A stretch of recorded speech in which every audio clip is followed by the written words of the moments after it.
Ilara sat alone on the metal step of the underground bunker, her eyes staring at the cold, cracked concrete floor. She held a small metal locket in her hand, turning it over and over between her fingers. Inside was a tiny photo, faded and bent, of her and her older brother Kai. They were laughing in the picture. Taken years ago, before the war, before everything changed, Kai had been her best friend. He always knew how to make her smile. He used to call her Star Spark, because he said her laugh sounded like starlight. He taught her how to fix broken wires and reprogram drones. But most of all, he believed in her, even when she didn't believe in herself. Then one day, Kai left. He didn't say goodbye. He just left a note. Ilara, I've joined the Phantom Fleet. I have to protect you. I'll come back. Kai. It was over a year ago. She hadn't seen him since. No messages, no signs, no proof he was alive. The universe had thought Earth was done for. The Krith invaded, bombed cities and broke nations. Everyone said there was no way humans could fight back. But hidden underground, far from the enemy's scanners, something strange happened. Humans refused to give up. The Phantom War Fleet was made up of engineers, old captains, young pilots, anyone who still had the will to fight even without weapons as strong as the Krith. They didn't fight to destroy. They fought to protect, used stealth, speed, and clever tricks. They saved lives. They gave hope. Ilara wished she could be one of them. But she was stuck here, in a dusty bunker beneath the remains of what used to be New Shanghai. She helped fix old computers and listened for signals on the static-filled radio channels. It was important work, but it felt so far away from the stars. So far from Kai. Every night she climbed up to the rooftop when the enemy satellites weren't watching. She would sit quietly and look at the stars. Every night she whispered the same thing. Kai, are you out there? She missed his voice, his laugh, even the way he teased her when her code had bugs. She missed feeling like someone knew her heart. That night, the stars were extra bright. One of them moved fast. Too fast that Ilara sat up. Was it a falling star? A drone? No, it changed direction. It looped once and then blinked in a pattern. 2 long flashes. One short, another long. Her heart skipped. That was Kai's old signal. He taught her that when they were kids playing secret games in the scrapyard. She stood up, her eyes wide, tears forming. Kai. She rushed to the radio room and turned the dial fast, heart racing. At first, just static. Then, a voice. Phantom Unit Delta returning from Outer Rim strike. Minor damage. All cargo secured. Message for Lara Kenji. Keep the skies in your eyes. I'm coming home. She covered her mouth and cried. It wasn't a full message. It was him. He was alive. The next morning, Ilara felt something shift inside her. The sadness didn't vanish, but it turned into something warmer hope.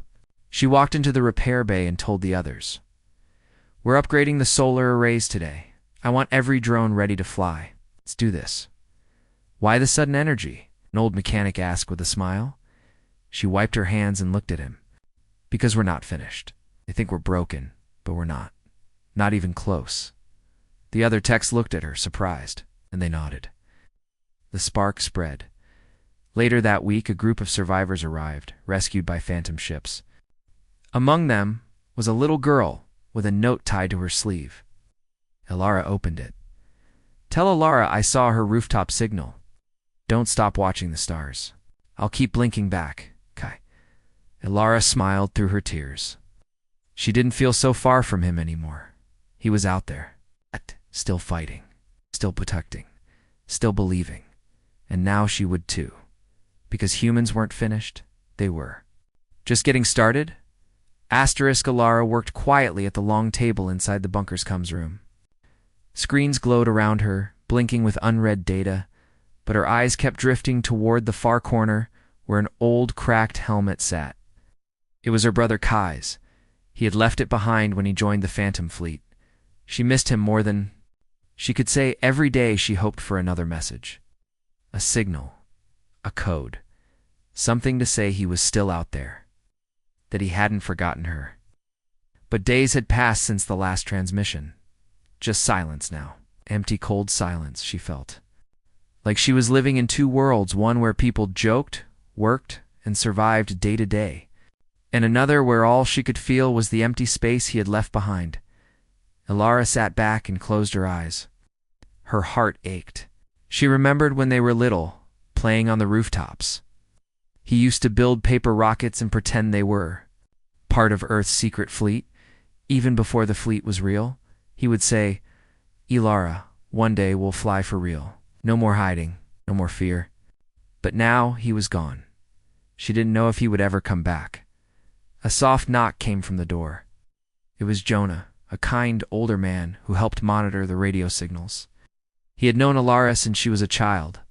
"Ilara," he said gently, "you've been in here all day. Why don't you get some fresh air?" She gave him a small smile, but shook her head. "I'm fine. Just trying to find something. A signal. Anything." Jonah hesitated, then sat beside her. "You miss him?" She nodded slowly. "It's like he took part of me with him when he left. I don't know how to reach him." Jonah looked at her, then pointed to her chest. "You still carry him right there, you know? That spark he gave you? It's yours now?" Ilara looked down at her hands. "But what can I do with just a spark?" Jonah smiled. "More than you think. Sometimes when you feel far from someone, the best thing to do is become the kind of person they would be proud to come back to." His words stayed in her mind. That night, she climbed to the rooftop again. The stars twinkled above, distant and cold, yet beautiful. She pulled her jacket tight and sat quietly, holding the little flashlight she used to signal. "I don't know if you can see me, Kai," she whispered, blinking the light slowly in their old code. "But I'm still here. I'm trying." Right. No signal came back that night, but she didn't stop blinking. The next morning, something changed. The bunker received a call from a stranded human outpost far to the east, a place many thought had fallen. They needed help. Solar units were down, food running low, children were sick. Most people thought it was too risky. Ilara stood up and said, "I'll go." Everyone turned to her. "You're just a technician," someone said. "You're not trained for field missions." "I'm trained to care," she replied. "I have ideas for patching solar drives without standard parts. I can do this." Jonah backed her. "She's got the will. Let her try." And so, with a small group and a rickety land crawler, Ilara set out across the dust plains. The journey was long and rough. They were hit by windstorms, lost navigation briefly, and ran low on water. But Ilara kept thinking of Kai, of the Phantom, fleet of everything humanity had survived before. "Keep going," she whispered to herself. "Humans don't stop." When they reached the outpost, the people there were shocked. "We thought no one would come," the leader said. Ilara smiled. Earth doesn't leave its people behind. She worked night and day fixing their systems, rerouting energy, and helping set up a signal tower. The children laughed when she taught them how to make radio antennas from cooking pans. Before leaving, she handed the outpost her personal signal code. "If you ever feel alone," she said, "just blink this pattern into the sky. Someone will answer." Back at the bunker, she returned dusty, tired, but brighter than before. The sadness still lived in her, but it had changed. It no longer held her down, it pushed her forward. That night, she climbed the roof again and blinked her light to the stars. Still no reply from Kai. But now, Ilara had hope, because somewhere out there, her brother was flying among stars. And here on Earth, she was keeping the flame alive, not just for him, but for all of humanity. They were still apart.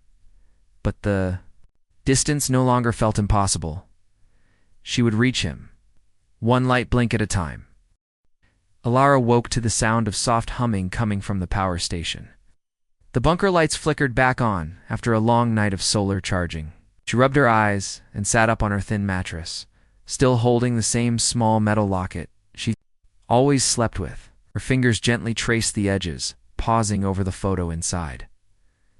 Kai's smile still felt warm, still far away. It had been weeks since she last heard anything from the Phantom Fleet. The last time was that short-coded message, "Keep the skies in your eyes. I'm coming home." Since then, nothing. Just silence again. She had hoped he would send something. More a voice, a face, anything. But it was like he had vanished again into the deep stars. Ilara got up and walked to the cum's room. The radio still clicked and hummed softly, watching the sky for whispers. She sat down and checked the signal logs. Dozens of messages from nearby outposts. Nothing from Kai. Her chest felt tight. She missed him so much. It wasn't just his protection or his guidance. It was the way he made her feel strong, like she was more than a repair tech hiding in a broken world. With him, she had believed Earth could rise again. Without him, the world felt heavy. But even now, she refused to give up. She opened her notebook, a small, cloth-bound journal Kai gave her before leaving. She flipped to a clean page and started. Sketching a new antenna design, she could just boost the signal range by a few more kilometers. Maybe she could catch something, maybe even reach him. Still trying? Jonah's voice came from behind. Ilara turned and nodded. ... If he's out there, I want him to know I'm still here. Jonah walked in with 2 cups of warm tea. Hope is a stubborn thing, isn't it? She smiled a little. So are humans. He laughed. You've got the right spirit. You remind me of the old world. Ilara took a sip and looked at the radio again. Sometimes I feel like he's just ... fading. Like maybe the silence means he's gone. Jonah sat beside her. Or maybe the silence means he's fighting so hard he doesn't have a moment to rest. That thought made her heart ache more, but it also made her proud. That evening, the stars were clear again. Lara climbed the rooftop like she always did. She held her flashlight and blinked their secret code up into the sky. 2 long. 1 short, 1 long. She waited. Nothing. She blinked again, and she whispered, I don't know if you can see this, Kai, but I hope you can feel it. A small breeze blew across the rooftop. The world was quiet, but she stayed a little longer, watching the stars. The next morning brought unexpected news. New refugees arrived from the northern ridge, someone announced. They say a phantom ship dropped them off 2 days ago. Illyra's heart jumped. She ran to the landing zone just as the survivors were being helped into the bunker. She spotted a boy, maybe 10 or 11, carrying a small patch in his hand. It was the emblem of the Phantom Fleet. She knelt beside him. Where did you get that? The boy looked up, surprised. The pilot gave it to me when he dropped us off. Said it was for a girl named Ilara. Her breath caught. Did he say anything else? The boy nodded and repeated slowly. He said, Tell her I saw the stars blink back. Tell her I blinked first. Ilara burst into tears. Happy tears. He had seen her signal. He was still out there. He was still watching. That night, she blinked again. Same pattern. But now, she didn't feel alone. Somewhere, maybe behind a planet or hiding in an asteroid belt, Kai was watching. Maybe blinking back. She felt the distance between them. She no longer felt lost. And across the stars, a secret war fleet carried humanity's fire forward. They were quiet, they were hidden, but they were not gone. Her hope wrapped in steel and silence. And Ilara, alone on her bunker rooftop, was the heart that kept them connected. The galaxy had forgotten Earth, but Earth had never forgotten how to survive, and it had never forgotten how to love. Even from light years away, Ilara stood by the edge of the signal tower, watching the sky change color as the sun rose behind the hills. She hadn't slept much. Her thoughts kept drifting. To Kai, her older brother, her best friend, her missing piece. She remembered the boy's words from the day before. Tell her I saw the stars blink back. Tell her I blinked first. Those words stayed in her heart. She held on to them like a rope in the dark. But no matter how hard she tried, she still felt distant from Kai. He was somewhere out there in the stars, in a secret ship, fighting to protect humanity. She was still here, underground, doing repairs and sending signals, waiting. Always waiting. Sometimes she wondered if he missed her too. Did he think about her at night? Did he look up at a distant star and remember the rooftop games they used to play? Or had the war changed him into someone she didn't know anymore? The wind brushed her face. It was cold, but not sharp. A reminder that the world was still moving. Lara came a soft voice. She turned. It was Jonah, as usual, holding a hot drink in his hands. He handed her one without saying anything. They stood side by side, looking up at the stars that slowly faded in the morning light. "I still feel far from him," Elora said quietly. Jonah nodded. "Distance is heavy." "I keep doing everything I can," she whispered. "I fix radios. I send signals. I even helped save an outpost. But it's like the space between us is endless." Jonah gave her a thoughtful look. "Sometimes the things we do to stay close don't bring answers right away, but they still matter," Ilara sighed. "Then how do I know it's working?" He smiled.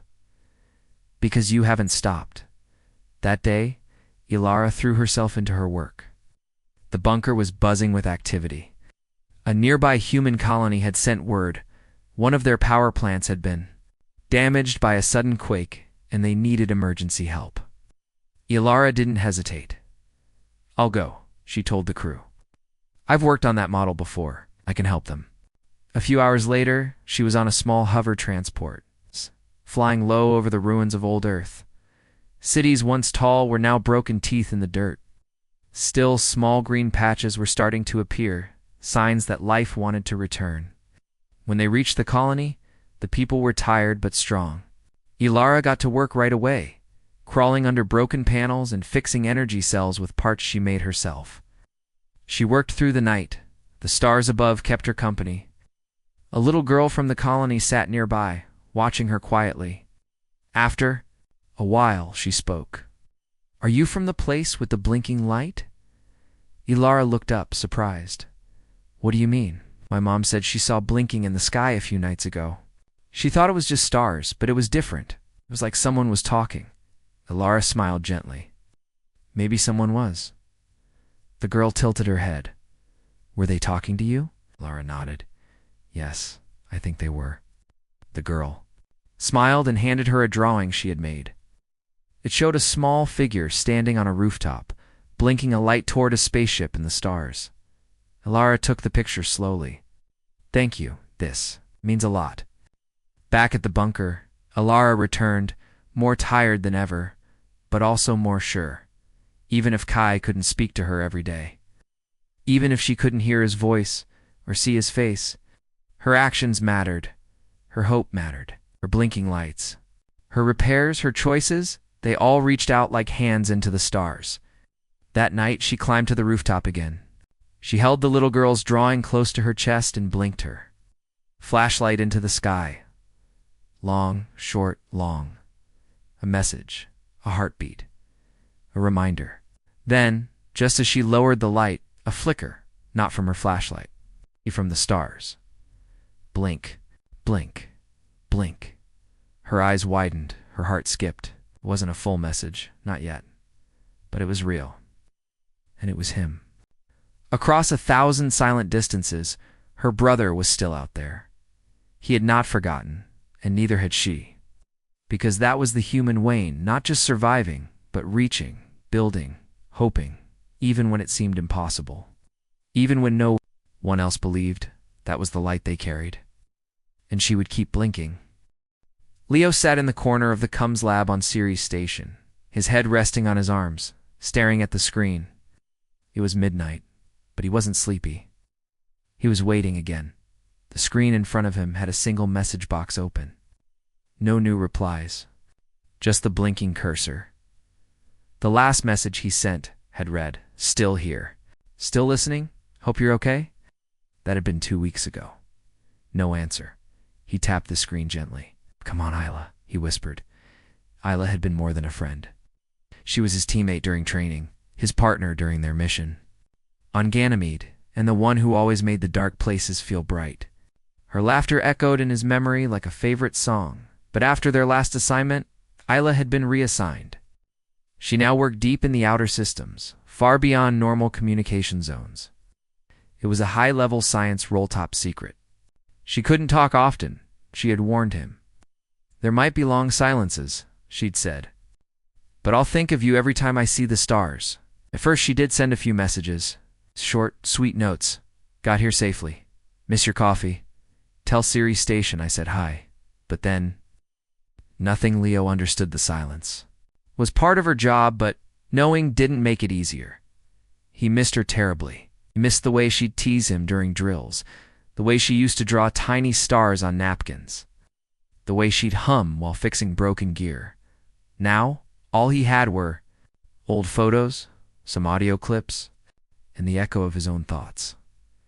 And yet, despite the sadness, Leo didn't stop hoping. He stayed late in the lab every night, running diagnostics on incoming signals, hoping he'd find something. He volunteered for every deep comes repair. Sometimes he even scanned quiet frequencies, looking for a pattern, a pulse, anything. Other people had moved on. They said, "You can't wait forever."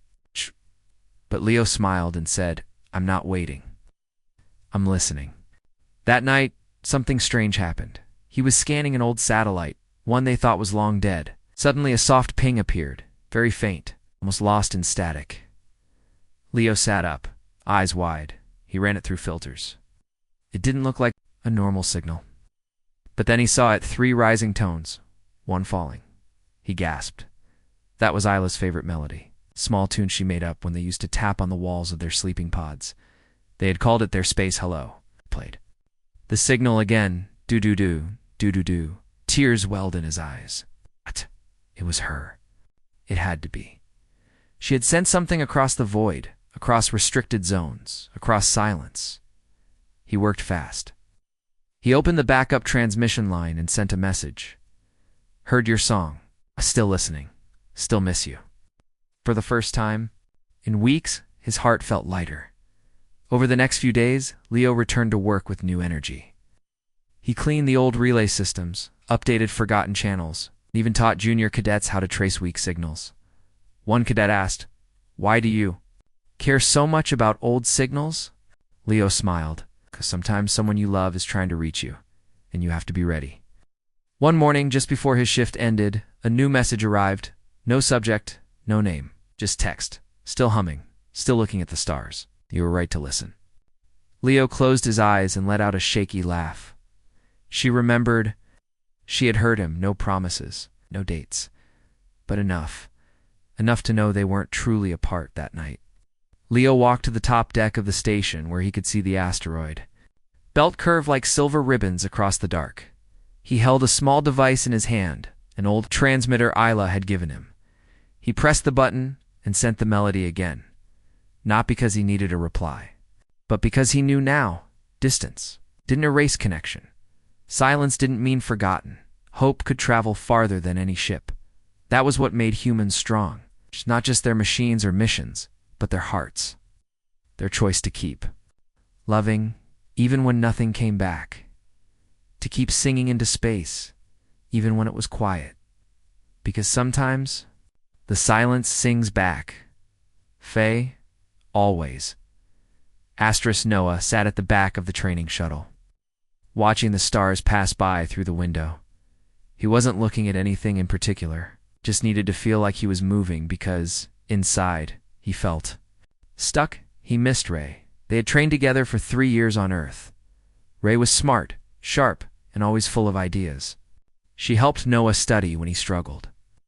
She even helped him pass his final flight test, talking him through every control as he panicked during simulation. They were never officially anything, but their bond was deep. Everyone in the squad knew that if you saw Noah, Ray was probably nearby, laughing at his bad jokes or sharing protein bars during lunch. Then she got selected for a deep space mission. Only 12 people were chosen. She didn't say no. She couldn't. It was everything she had worked for. The night before she left, Ray hugged him and said, "You'll be fine. You're stronger than you think." And she was gone. That was 10 months ago. Noah had sent messages, short ones, just checking in. He never got a reply. The mission was beyond the Kuiper Belt. Communications were slow, and everything was encrypted. He tried to move on. He focused on his training, passed his advanced navigation class, and even flew his first low-orbit mission. But something always felt missing. Ray wasn't just part of his past, she was part of who he was. One evening, after a long day, Noah went back to his quarters and opened the last message he had sent. "Hope you're safe out there. I miss talking to you. I passed my flight. I remembered what you told me, Fly, like I already belong among the stars. I'm trying. He read it again and sighed. He never even knew if she saw it. The next morning, he was assigned to help recalibrate the old Cums dish outside the training dome. It was old tech, rarely used now, but sometimes it picked up strange signals from long-range probes. As he worked, the system pinged. "Signal," he muttered, turning toward the console. A small green light blinked. Unidentified burst. Power. Encrypted. He leaned closer. The file name, R_Zen1. His heart jumped. That was Ray's Fleet's Expedition Xenon, Mission Group 1. He opened the burst. It was only 4 seconds of sound, but it was her voice. "Noah, if this reaches you, I'm thinking of Earth, and of you." That was all. The file ended. Noah stood frozen. The cold breeze of the outer dome moved past him, but he barely noticed. She was alive. She remembered him. She had tried to reach him, even if it was just once. It's just a few words. And those words filled something in him that had been empty for months. Later, that night, he returned to the Cum Center and asked for a one-time private pulse, just a tiny data burst. Stand ARD in emergencies. The officer in charge hesitated but approved it. Noah sat down and recorded his voice. "Ray, I got your message. I didn't think I would, but I did. I'm still here. I miss you. I'm doing better because of you. Hope wherever you are. You know you're not alone." He added a recording of a soft guitar tune Ray had once said, reminded her of Earth. Sunsets. Then he sent it into space. He didn't know if she'd ever hear it, but he had sent it, and that meant something. A week passed. Then, too, no reply came. But that didn't matter anymore, because the distance didn't feel as big now. They had reached each other, if only for a moment. Noah started smiling more. He helped new cadets with training, started sketching again. During free-hour ships, stars, and sometimes a girl with a confident smile, the fleet was growing. Earth was preparing. Humanity wasn't just surviving, now it was returning. And even if the galaxy still thought humans were extinct, didn't know about voices like Ray's or hearts like Noah's, still trying, still reaching, still human. Juno walked slowly along the edge of the orbital ring, her eyes fixed on the curve of Earth below. The station lights flickered gently, casting soft shadows across the floor. Her footsteps echoed in the quiet corridor. She didn't know where. To go, she just knew she needed to walk. Her thoughts were full of one name, Aeon. They had grown close during the early fleet engineering program. Juno was quiet, focused, always thinking. Aeon was the opposite, talkative, creative, full of laughter. Somehow, they balanced each other perfectly. Aeon once said, "When we build our first hyperspace engine, I'll take you to the edge of the galaxy." But that dream faded the day Han was transferred to the hidden research hub near Alpha Centauri. The transfer was sudden, top secret, no warning, no goodbye. After that, Juno worked harder than ever. She helped design heat stabilizers, checked Starship core models, and passed every test. But inside, she felt cold. A piece of her had left with him. She sent him messages every month. She never got one back. Some said the Alpha team was under silent protocol. Some said Han might never come back. Juno didn't believe that. She couldn't. Night, she sat at her desk, staring at her old notes. In the corner of one page, Aeon had doodled a little rocket ship and written Juno equals gravity, keeps me from flying too far. She smiled softly, then felt tears rising. "I wish I could reach you," she whispered. "I wish you knew I still care." Later that week, Juno was sent to help test a new relay system connected to old Earth satellites. Her job was simple: check the signal quality, reroute power, and log results. It wasn't exciting, but it gave her access to communication, logs thousands of untagged bursts from distant sources. Most were junk. Noise, static, but one short signal caught her attention. It wasn't formatted like the others. It had no ID code. Just a short data stream with 5 strange frequency pulses. She looked closer. The pulses matched something. Ian once showed her a unique signature he used when programming tiny bots in their training days. Her heart beat faster. Could it be? Juno cleaned the signal and ran it through a decoder. Short message appeared. If Juno sees this, I miss our gravity. She covered her mouth. It was real. Ion had found a way to reach her even through silence, even from across the stars. She didn't know how he sent it. Maybe a timed burst from a probe, maybe a hidden relay link. But he was still out there, and he hadn't forgotten her. That night, Juno sat by the window and watched Earth turn slowly. Her reflection in the glass showed a girl with hope in her eyes again. The next morning, she submitted a request to connect a reply through the experimental relay. It was approved. She wrote, "You're still my starship. Ian, I never stopped hoping. I'll be here waiting at Earth's edge. Don't forget to come back." She added a small Phylon image of the old training rocket doodle, now redrawn with both of them inside. Then she sent it. No reply came the next day or the next. But Juno didn't feel the same emptiness anymore. She began humming while she worked. She helped younger trainees learn engine calibration. She built a small model of the first ship she and Ahan had dreamed of. She even named it the Gravity. The silence didn't scare her now, because somewhere Ahan had found a way to whisper. Through the dark, and Humanitine, no matter how far they traveled, always found a way back to what mattered. Through broken signals, deep space, and silent corridors. Hope still pulsed like a heartbeat, and Juno believed in it with all her soul. Because humans didn't just survive, they remembered, they reached, they loved, and they never gave up. Asterisk. Arin stood on the deck of the newly launched Earthship Sols. Horizon, his eyes focused on the swirling blue nebula ahead. The bridge was quiet, filled with only the low hum of navigation systems and the soft footsteps of crew members moving carefully around him. The mission was important Earth's first official return to the galaxy. For decades, they had hidden building ships and hope in silence.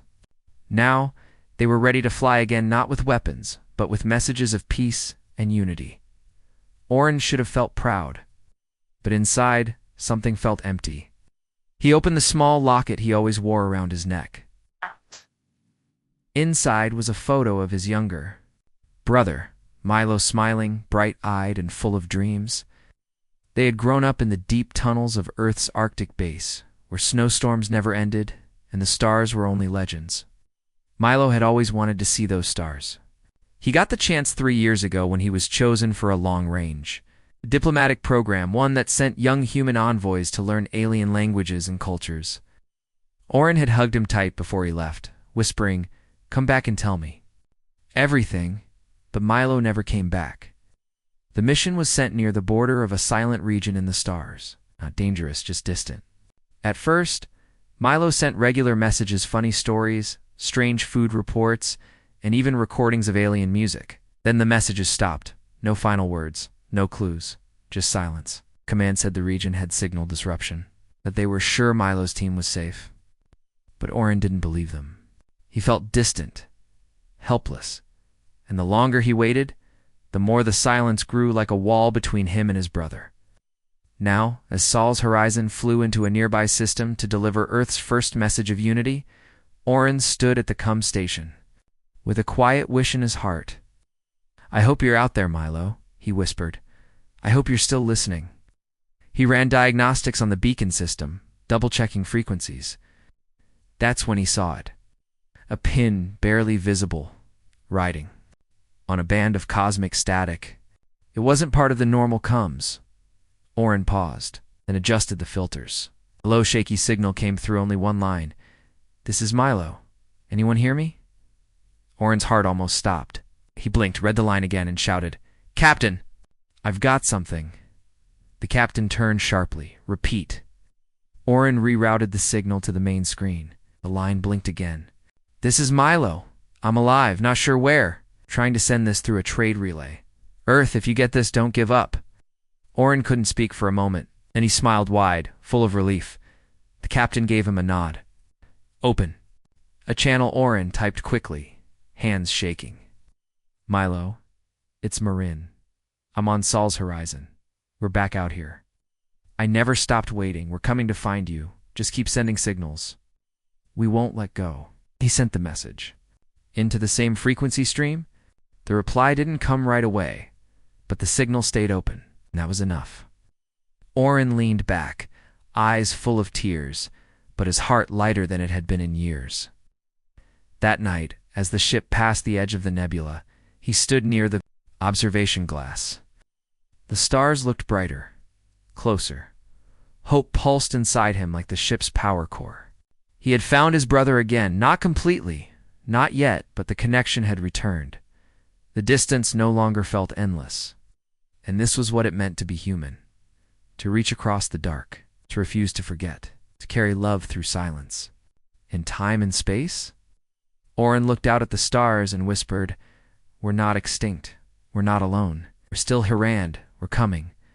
Because HFY wasn't about winning wars. It was about building bridges, holding on to each other, and believing, no matter how far someone goes, they can always be found again.